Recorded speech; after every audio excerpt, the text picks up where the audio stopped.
Hello and welcome to this dark crab fishing guide. Let's just get right into it. So why fish dark crabs? Well, they are between 30 and 42k XP an hour and between 300 and 550k GP an hour, both depending on your level, and they are extremely AFK. So before you can even fish dark crabs, you're going to need 85 fishing, and also I would not recommend doing dark crabs unless you have done the Wilderness Elite Diary, as one of the Elite Wilderness Diary rewards are an improved catch rate while fishing for dark crabs. Also, you can get into the resource area for free, otherwise it would cost you up to 7.5k if you had no Wilderness Diaries completed. The improved catch rate is very significant, meaning if you don't have this reward, it really is not worth doing dark crabs. You'd be getting around half the previously stated XP an hour and GP an hour. And of course, dark crabs are in the wilderness, so there are going to be PKs about. So you need to be prepared with armor and food. I got 99 fishing from 85 fishing at dark crabs, and this is the setup I used. Speaking of setups, let me explain mine. So the Serpentine Helm is to protect yourself from PKs who might be using a toxic weapon, and also sometimes it can deter PKs from attacking you because they'll take venom damage if they do attack you. Other than that, you don't have to be wearing the Wilderness Sword, but I just do to save an inventory spot. Other than those two items, you want to maximize your magic defense bonus, as having magic defense bonus allows you to get frozen less, meaning they can't do 15 seconds or 20 seconds of DPS on you with range and melee.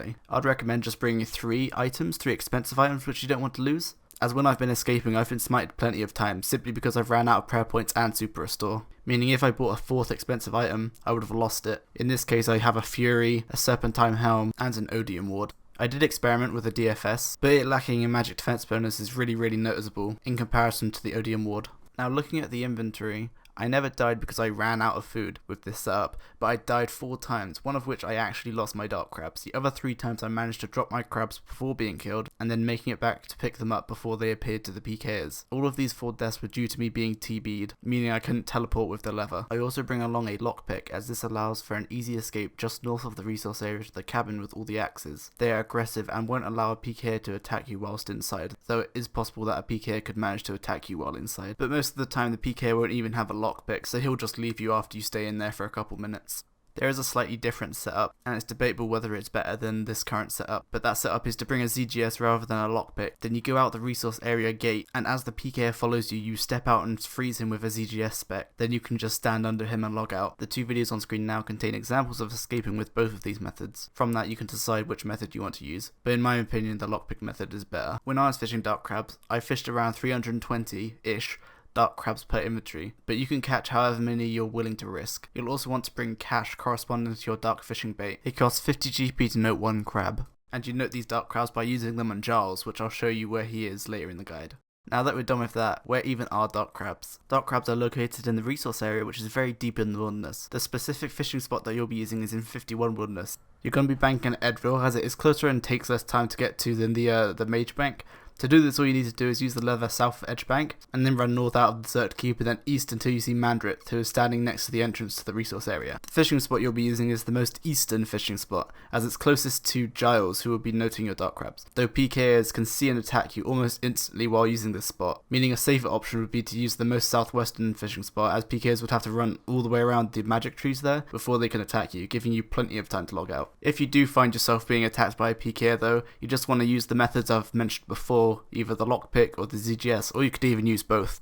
When taking damage from a PK, you want to start drinking your brews, and only use your shark for combo food if they whip out an AGS or whatever it may be. So you just got wrecked by a PK, but you managed to drop your dark crabs before dying, so what you're going to want to do is run to the bank immediately and grab telegrab runes, and some food and like a prayer potion or a super restore. And then run back to the Edgeville lever and just sprint back to your crabs and try to telegrab them. Now this is only really viable if you have the Edgeville spawn, which is probably worth it. I think it costs 5 mil and you have to pay the witch, who is west of the GE shortcut in that house, the burnt out house with all the guards around it. But you pay her 5 mil and then you get the Edgeville spawn, meaning when you die anywhere you spawn in Edgeville, right next to the lever.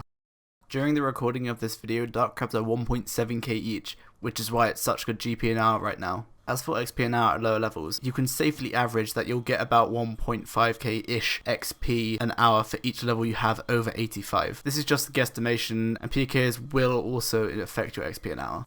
I nearly forgot one important thing, which is what world should you fish on? Now you'd think that 2k total worlds are probably the best worlds to fish on, but put yourself in the shoes of a PK who has over 2k total. If he's gonna go PK, he's gonna go check the 2k total worlds first, and this is true, 2k total worlds will have consistent PKs, like they'll consistently be there every single day harassing you even if they can't kill you. So I tested most of the worlds, so 2k total worlds are like sort of like one of the last worlds you want to be on. After that, high risk worlds are really good. So if you don't have 2k total, I'd really recommend going to a high risk world.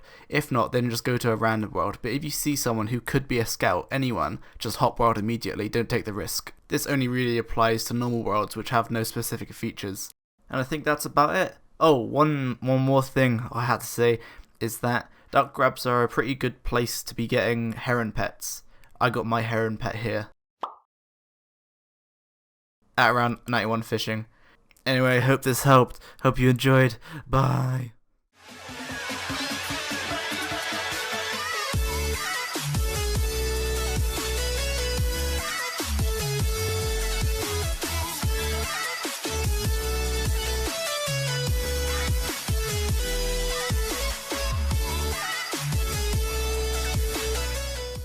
So you just got wrecked by a PKer, but you managed to drop your oh my goodness.